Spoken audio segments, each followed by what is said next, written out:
जी जनाब।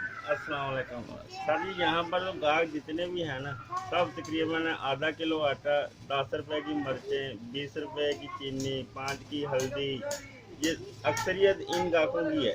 अच्छा। हैं जोड़े पोल रहायश है हमारी लाहौर बदर कॉलोनी। आप अरबाब अख्तियार से दरख्वास्त है कि इनका कुछ सोचें।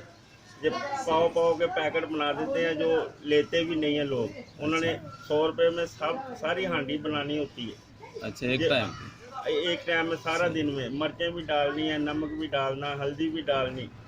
अब वो एक पाव का पैकेट वो 100 का लेगा, वो बाकी सामान कहाँ से डालेगा। सही सही।